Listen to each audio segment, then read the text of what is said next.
Here is what accused child molester Roy Moore had to say about Donald Trump's possible support of his new Republican campaign for Senate in Alabama. I support President Trump. I'll vote for President Trump. Whether he votes for me or not, we'll see. I'm sure he will when I get in the general election. Joining us now, the Democrat who will be running for re-election in that general election in Alabama, Senator Doug Jones of Alabama. Senator, thank you very much for joining us tonight. Really appreciate it. Hey, my pleasure, Lawrence. Thanks for having me. So Roy Moore thinks Donald Trump's going to vote for him. I guess I'm going to generously interpret that to mean support him, because I think even Roy Moore knows that Donald Trump is not registered to vote in Alabama. Well, one would assume that, but I don't know if you really can assume much with what Mr. Moore says. But one would assume he would think he would ultimately throw his support to him.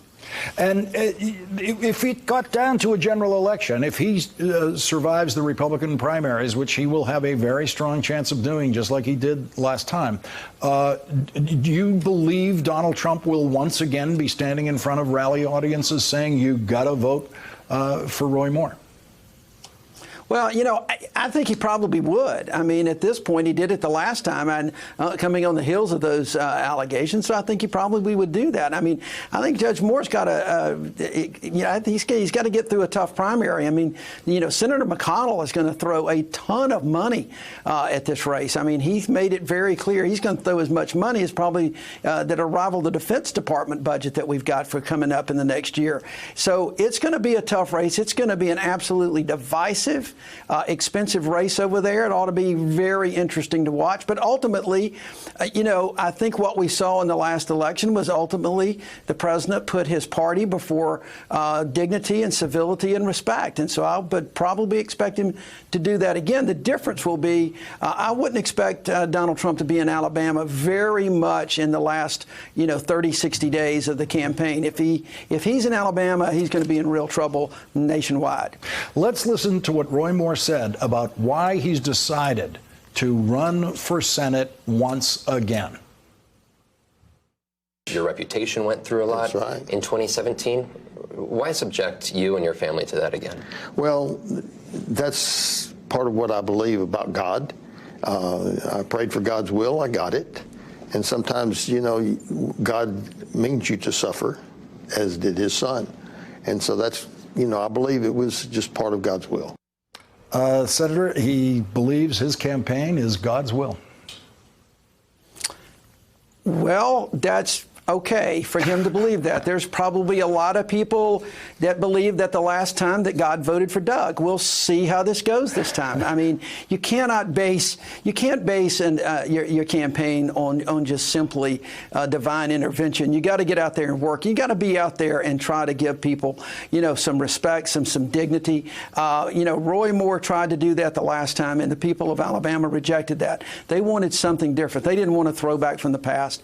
They want to go forward. And I think that that's exactly what they're going to have this year. They're going to want to see somebody who has worked hard for them on those very kitchen table issues that we talked about in 2017. Jobs, the economy, health care is still going to be a big issue in Alabama. Let me ask you about the Trump tariffs in Alabama, because I know you have a lot of foreign companies that do automobile manufacturing in Alabama, Honda, Mercedes-Benz, I believe, maybe even a couple of others. How are the Trump tariffs playing in Alabama? Well, they're beginning to feel effects. Businesses left and right are feeling the effects, and they're concerned about it. The automobile industry makes no bones about the fact that they're very concerned. We've moved now with the automobile industry from being concerned about the tariffs to now just the uncertainty. The president's been sitting on a report since February about whether or not these tariffs, these BMWs, these Mercedes-Benz, are national security threats. We had a nominee from the Commerce Department in front of the Banking Committee the other day. No one will tell us. No one will let Congress see that report, and he's postponed it again. The uncertainty is hurting just as much as the tariffs are at this day and age. Our farmers are beginning to hurt.